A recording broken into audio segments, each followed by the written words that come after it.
깜짝 금리 인하가 있었습니다.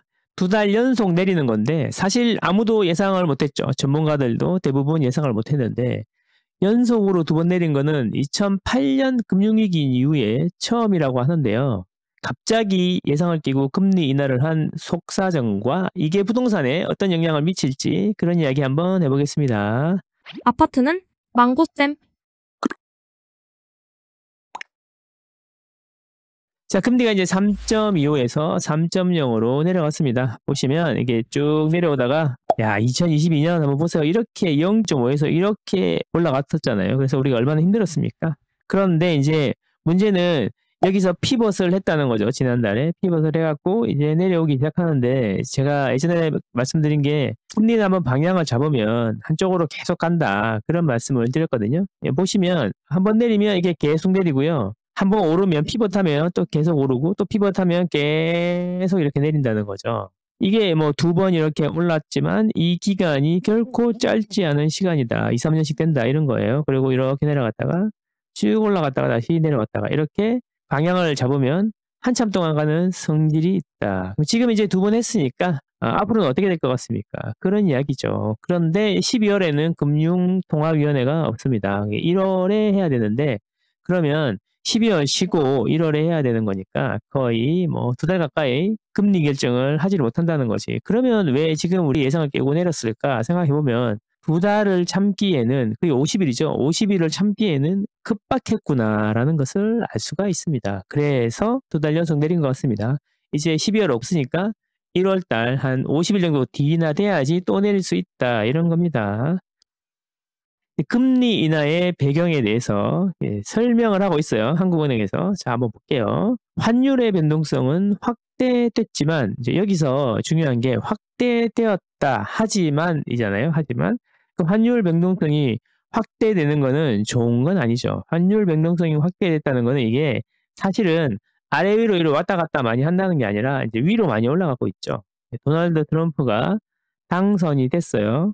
강달러로 가겠다 이런 이야기 하니까 이제 달러가 이제 세지는 거지. 세지면 우리나라는 상대적으로 가치가 떨어지는 거죠. 그러면 돈의 가치를 보존하기 위해서는 우리나라는 금리를 이게 내리면 안 되는 거야. 이런 위험을 인지하고 있지만 그것보다 더 중요한 게 있다라는 이야기인 거잖아요. 자, 물가는 안정세.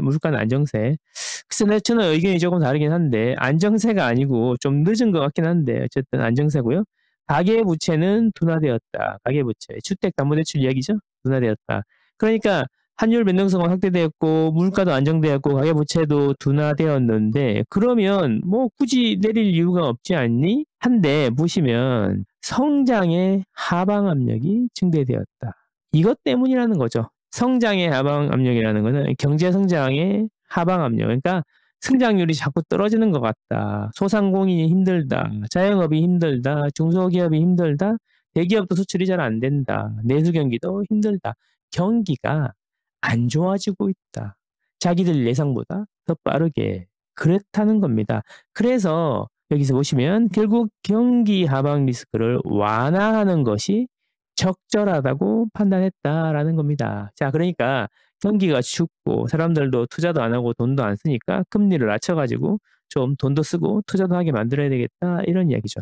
그런데 금리를 낮추면 환율의 변동성이 확대되는데 이게 1,300원이던 게 1,400원이 되고 1,500원이 될 수도 있는데 그럼에도 불구하고 환율 변동성보다 경기가 너무 안 좋아지는 게 더 급한 문제였다 이런 거죠. 그래서 이제 한국은행 총재가 어느 때보다 어려운 결정이었다 이런 이야기 하는 겁니다.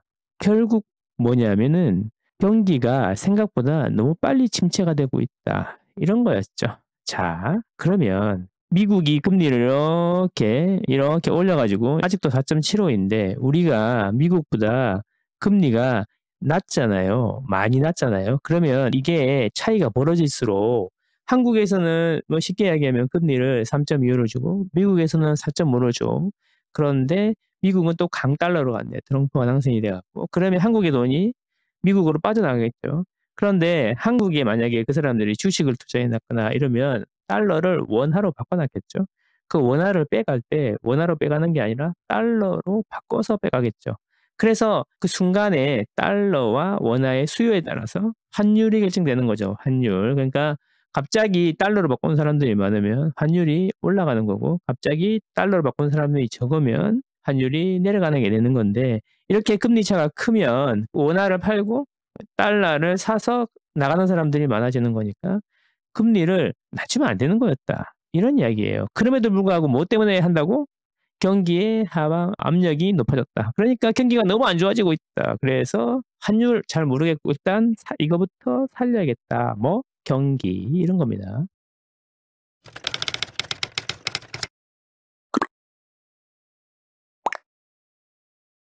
자, 그래서 이제 제가 계속 예전부터 말씀드린 게 실기론. 실기론은 뭐냐면 물가가 점점 낮아지고 있잖아요. 그러면 미리 금리를 낮춰야 돼요. 뭔 소리냐면은 우리나라의 물가 목표가 2%죠, 2%. 2%를 만드는 게 한국은행의 목표란 말이죠. 그러면은 이게 차를 보시면 이렇게 금리 매크로는 엄청 크잖아요. 크고 무거운 거잖아요. 돌을 굴리는 거하고 똑같아요. 차를 달리고 있는 거하고 똑같은 거죠. 무슨 소리냐면은 여기 스탑이라고 되어 있는 데가 2%단 말이에요. 2%. 2%면 이 차가 금리라는 차가 2%에 딱 멈추려면 2% 되었을 때 브레이크를 밟는 게 아니라 미리 브레이크를 밟아야 되는 거다. 맞습니까?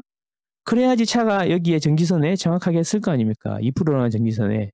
그래서 제가 계속 말씀드렸던 게 지금 미리 내려야지 이제 정확하게 2%에 쓸 수 있을 것이다. 근데 뭐죠? 이게 늦게 밟았죠. 그래서 이미 지나가 버렸어요. 이게 무슨 소리냐? 그래서 이게 그 물가 상승률을 갖고 온 건데요. 물가 상승률 보시면 지금 이 상황이란 말이죠. 이 상황. 근데 한국은행의 목표치는 2%라는 2%. 그럼 2% 밑으로 이미 내려와 버렸다는 거죠. 2% 밑으로 내려왔다. 근데 물가를 잘 보시면 흐름이 있다는 거죠.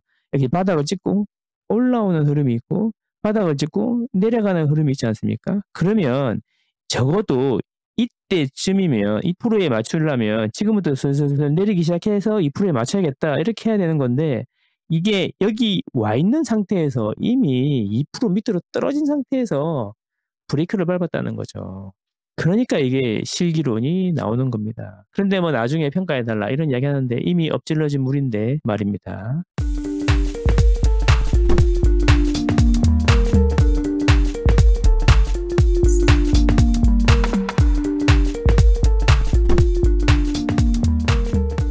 자, 그래서 금리를 늦게 내리는 이유가 뭐였냐? 내려야 되는데 늦게 내린 이유가 뭐였냐? 정부에서 안달이 났었잖아요. 빨리 내려달라고 경기가 안 좋다고 했는데 한국은행은 목리를 부렸죠. 한국은행 통계는 금리 인하 못할 만큼 가계부채, 부동산 늪 성찰해야 된다. 이런 이야기를 했다는 거예요. 8월 달에. 그러니까 금리를 정부에서 내렸으면 좋겠다고 생각하고 있는데 한국은행에서는 목리를 부린 거죠. 보고서 내놓고 이러면서 집값 때문에 안 된다. 이런 이야기를 했다는 거죠. 그래서 심지어 강남과의 전쟁을 선포했죠. 한국은행에서. 그래서 한국 경제가 해대적은 만연한 명문대 기대십니다. 에서부터 해가지고 대치동에 몰려있는 학군을 분산시켜야 된다. 그 수요 때문에 집값이 오른다. 이런 이야기까지 했다는 겁니다. 한국은행 총재가 할 말은 아닌 것 같습니다. 한국은행의 설립 목표는 집값을 잡는 게 아닌데 말입니다. 어쨌든 이런 목리의 결과로 우리는 침체라는 것에 직면하게 되었다. 많이 쫄렸나 보지? 빨리 내리는 거 보니까. 그렇게 내리려고 때는 안 내리더니 IB나 외국의 투자은행에서 한국 금리 내려야 된다. 침체도 빨리 온다. 이러니까 이제야 내리고 있는 겁니다. 참 안타깝습니다. 그놈의 부동산이 뭔지 부동산 하나 때문에 초과상관 다 태우게 생겼습니다. 물가하고 경기가 초과하고 빈대가 부동산인데 빈대 잡다가 초과상관 다 태우게 생겼습니다. 그래서 이제 문제는 뭐냐면 경제 성장률 전망치를 한국은행에서 기존에 올해는 2.4고 내년에는 2.1이라고 했는데 이제 수정을 했어. 이번에 기준금리 내리면서 올해는 2.2가 될 것 같고 2025년에는 1.9가 될 것 같다. 이런 이야기를 한 거죠. 그러니까 한국은행 예상보다 더 빨리 내려간 거야. 잘못한 거지. 늦었다는 거지. 계속 말씀드렸지 않습니까? 미리 내려야 된다고. 큰 돌을 굴리는 것 같다. 목표하는 지점에서 돌을 멈추려면 지점에 딱 와서 돌을 미는 게 아니라 그 전부터 천천히 속도를 떨어뜨려야 된다. 정지선에서 자동차가 쓸라 그러면은 미리부터 브레이크를 밟아야 된다. 정지선에 타 와서 브레이크를 밟으니까 사고가 나는 거다라는 겁니다. 이게 어느 정도 심각한 수준이냐 하면요. 2025년 예상 1.9는 2.0을 하회하는 건데 이게요. IMF, 금융위기, 카드 사태, 그리고 코로나 위기 이후로 단 한 번도 2% 밑으로 내려간 적이 없는 우리나라 경제인데 쉽게 말해서 큰 위기가 없이 1.9로 2.0 이하로 내려가는 것은 이번이 처음이다. 그래서 한국은행에서 부동산에 목을 매는 것 자체가 이상하다고 계속 말씀드렸던 건데 1.8이에요. 1.8. 자, 그러면 우리는 여기서 어떤 이야기를 생각할 수가 있죠?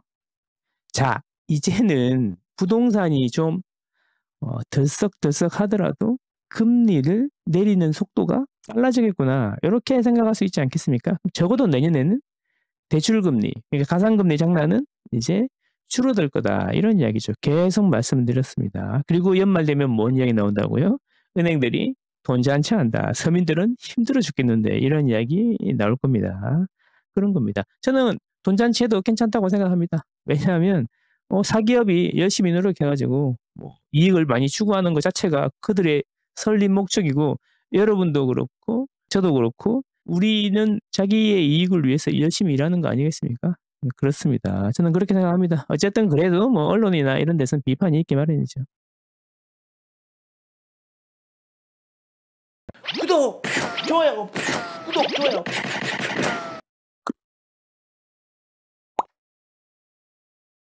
자, 그럼 앞으로 금리는 여러분 어떻게 될 것 같습니까? 이 두 가지 케이스가 있는데, 자, 내려가는 것은 이제 거의 확정적이잖아요. 시기와 강도는 잘 모르겠지만 내려가는 거는 확정돼 있다라고 계속 말씀드렸는데, 자, 이 빨간색처럼 이렇게 내려갈 것이냐, 파란색처럼 이렇게 내려갈 것이냐, 앞으로 금리가 이렇게 쭉 내려갈 것이냐, 이렇게 천천히 내려갈 것이냐, 이거잖아요. 중요한 것은 있잖아요. 1번이든 2번이든 상관없어요. 부동산은 거래주기가 최소 2년이고 평균적으로 7년에서 10년 동안 아파트를 보유한다고 합니다. 그렇게 보면 이렇게 떨어지나 떨어지는 거는 매 한 가지다. 이런 거죠. 그런데 저는 이렇게 생각합니다. 1번도 아니고 2번도 아니고 1번과 2번의 사이 정도 되지 않을까. 저는 그렇게 생각합니다. 1번과 2번의 사이. 이렇게 급하게 내리지는 못할 거고 이렇게 천천히 내리지도 못할 거다. 어쨌든 1번과 2번의 사이 정도 되지 않을까. 저는 그렇게 생각합니다. 결국에는 내린다. 이게 중요한 거죠. 우리는 주식 투자하는 게 아닙니다. 하루하루의 시황에 한 달, 두 달의 시황에 일희일비하는 게 아니지 않습니까? 그게 부동산에서는 되게 중요하다라고 계속 말씀드립니다. 어차피 우리는 한 번 사면 최소 2년이다. 이렇게 생각합니다. 자, 그럼 부동산 시장은 어떻게 될 것 같습니까? 그러면 결국에는 금리가 앞으로 어떻게 될 것이냐 이런 이야기가 되겠습니다. 어쨌든 생각했던 것보다는 속도가 빠를 수 있다 이런 이야기잖아요. 자, 그래서 저는 금리는 앞으로 제가 생각하기에는 2%대로 내년에는 안착할 것 같고 2% 중반 정도까지 내려가지 않을까 생각하는데, 그러니까 2번 정도에서 3번 정도 내려가지 않을까 생각하는데, 그 정도면 우리의 잠재 성장률이 2%고 내년 전망이 1.9%니까 그 위에 성장보다는 조금 더 높게 형성이 될 거고 이게 정상 범위에 들어왔다라고 저는 개인적으로 생각합니다. 그러면 이 정상 범위에 들어왔다면 그다음부터는 본격적인 수급 매장이 열릴 건데, 수급 매장이라는 건 수요와 공급이죠. 아파트 입주 물량에 따라서 지역별로 사이클이 이제 다 다르게 나타날 건데 전국에서 수급이 가장 부족하고 현재도 앞으로도 계속 부족할 곳이 어디인지를 생각해 보면 망고쌤이 왜 서울 무세인지 알 수 있을 겁니다. 자, 높은 가상금리는 어떻게 될 것 같습니까? 높은 가상금리는 이제 본격적인 영업을 해야 되는 은행 입장에서는 가상금리를 마냥 높게만 할 수도 없을 거고 정부 입장에서도 금리를 높이는 것은 자기들도 싫을 겁니다. 제가 계속 말씀드리지만 지금 실수요자들의 시장이고 실제로 집을 사고 팔고 전세를 구하고 이런 거를 보면은 꼭 투기가 아니더라도 이동하는 수요들이 항상 있지 않습니까? 학업 때문에, 교육 때문에, 그 다음에 직장 때문에 이동하는 수요가 있기 때문에 그 이동하는 수요들에게 불필요하게 피해를 줄 수 있다는 거죠. 100만 원만 이자 내면 갈 수 있었는데 150만 원 내라 그러면 누가 좋아하겠습니까? 그렇다고 금리가 높은 것도 아닌데 가상금리를 올려가지고 그렇게 한다고? 말도 안 되는 이야기고요. 그래서 결국에는 가상금리도 내려갈 건데 그렇게 되면 결국은 내년에 제가 보기에 대출의 규제 방향은 금리가 아니라 한도가 될 것이다. 이런 말씀을 계속 드렸죠. 결국에는 5억 받을 수 있는 거 4억 받고 3억 받게 해줄 것이다 라는 거다. 이런 거죠. 그러면은 5억 받아서 갈 수 있는 곳보다는 3억 받아서 갈 수 있는 곳이 뜰 것이고 그 변화는 이미 10월부터 일어나고 있다라고 말씀드렸습니다. 그러면 망고쌤의 ABC 이론에 따라서 어디로 가야 될지는 이제 정해졌다라는 겁니다. 자, 그러면 서울 내 수급은 어떻습니까? 40년 내에 최저고 앞으로 갈수록 그게 줄어든다. 오늘 보니까 인허가 물량이라든지 착공 물량이 전국적으로 늘었는데 서울은 오히려 감소했다. 이런 통계가 있던데요. 여러분, 물량이 제일 적은 서울은 왜 계속 감소를 하고 물량이 넘치는 지방은 왜 인허가 및 착공 물량이 늘어나는 것일까요? 한번 생각해 보시고 그렇다면 수급이 부족한 서울에 계속 인허가나 착공이 적당한 이야기는 시가 점점점 말라간다는 이야기니까 앞으로 어떤 게 더 기해질 것이고 그래서 그게 기해지면 어떤 게 더 뜰 것인지 한번 생각해 봐야 된다라는 겁니다. 어쨌든 금리하고 한도 싸움입니다. 이제 한도 싸움으로 갈 거니까 우리는 A급지보다는 B급지나 C급지의 핵심 지역을 눈여겨볼 필요가 있다라는 겁니다. 추가로 지역 내에 위계도 있지만 지역 간에 상품 간에도 위계가 있다는 걸 잘 생각하시면 2025년에 시장에 힌트를 얻을 수 있을 거라 저는 그렇게 생각합니다. 여러분들은 현명하시니까 좋은 결정하시리라 생각합니다. 감사합니다.